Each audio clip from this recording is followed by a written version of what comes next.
Hello students, today's class is for class 7. In your previous classes I have explained two forms of mechanical energy, that is potential energy and kinetic energy.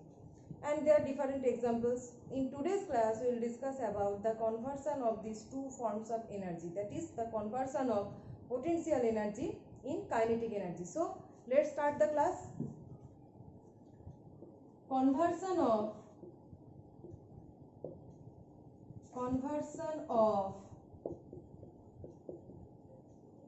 potential energy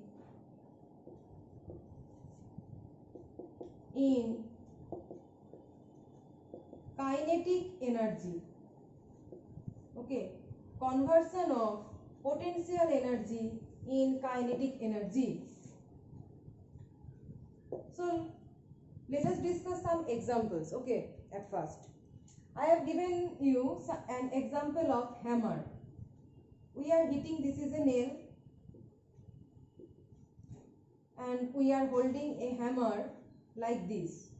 Okay, this is a hammer. So I have given this example when I am describing about potential energy. That is, we are holding a hammer like this. That means this hammer is in rest and it has some sort of potential energy. Now to hit the nail, we are moving this hammer like this.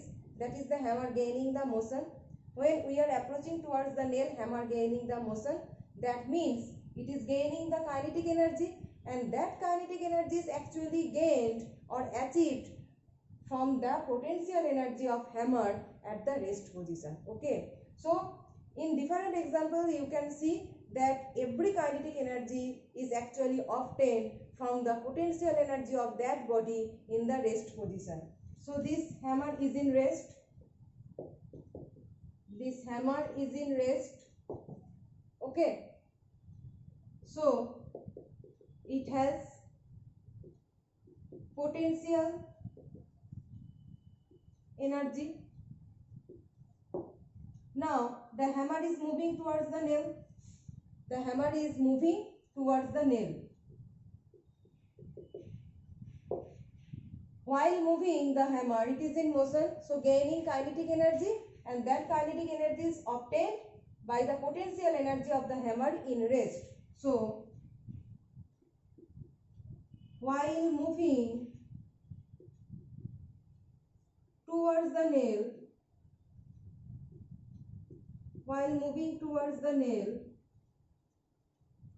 the hammer gains some kinetic energy, some K dot E, that is kinetic energy. The hammer gains some kinetic energy which is obtained from the PE, that is potential energy of hammer at rest. Okay, potential energy of hammer at rest. So actually here potential energy of hammer at rest is converting into the kinetic energy of hammer in motion while hitting the nail. Okay, so now discuss the next example.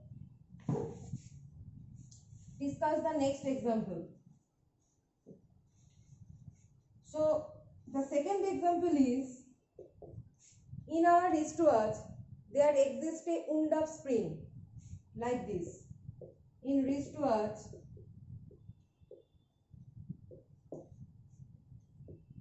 there exists a wound-up spring. Okay, this is a wound-up spring. Now this wound-up spring is in rest, so it has some sort of potential energy, has P dot E, potential energy. Now while the arms of the wristwatch are moving, that means this wound-up spring unwinds itself. When this wound-up spring unwinds itself, that is releasing this wound-up condition, then the arms of the watch are moving. That means this wound-up spring unwinds itself and the arms of the wristwatch is going in motion. So the spring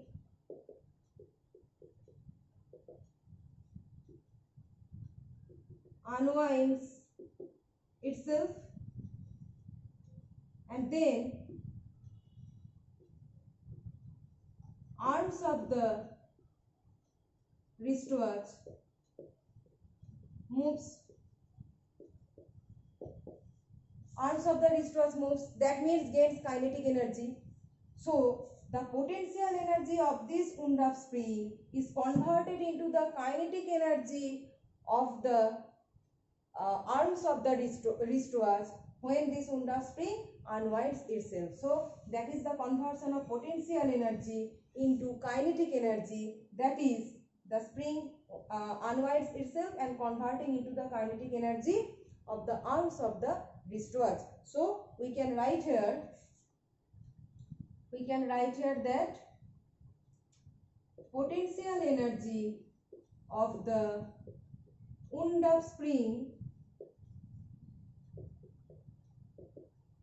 converts into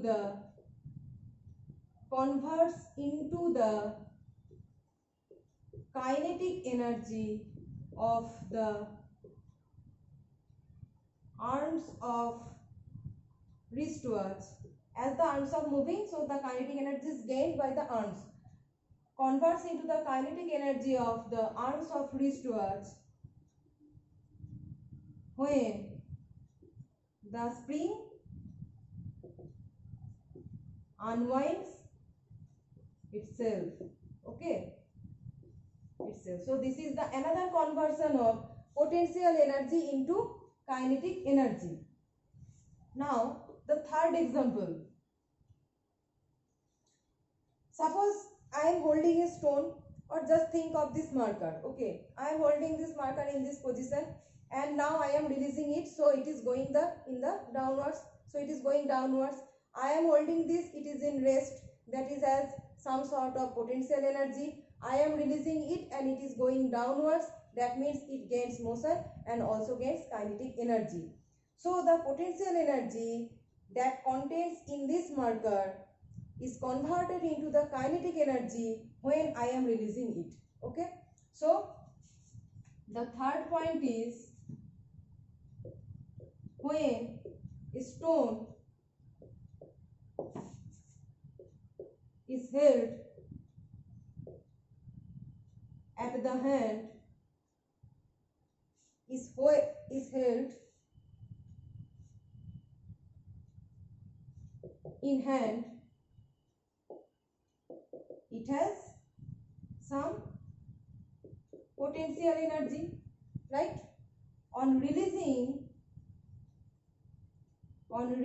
the stone, it moves. On releasing the stone, it moves downwards. It moves downwards. That is in motion, and hence gain some kinetic energy, that is actually obtained from the potential energy of the stone at rest. Okay, the stone at rest or the marker at rest has some sort of potential energy, and when it is going downward region, that means the actual kinetic energy is gained by the potential energy at this rest position. Okay, so this is the third example. So let's discuss another natural example. You must have seen waterfall. Okay, so if you are thinking about suppose this is a waterfall. Okay, waterfall. So water here water is in rest. Water in rest. In comparatively, here water is falling. Water falling. Okay. And in this region, in comparison to this region is in rest. That means in this region, water has some sort of potential energy, and when after this point, when it is falling downwards, that is it gains motion, gains kinetic energy, and the potential energy that was stored in this region is converting into the kinetic energy of this waterfall. Okay, so potential energy that is stored in this region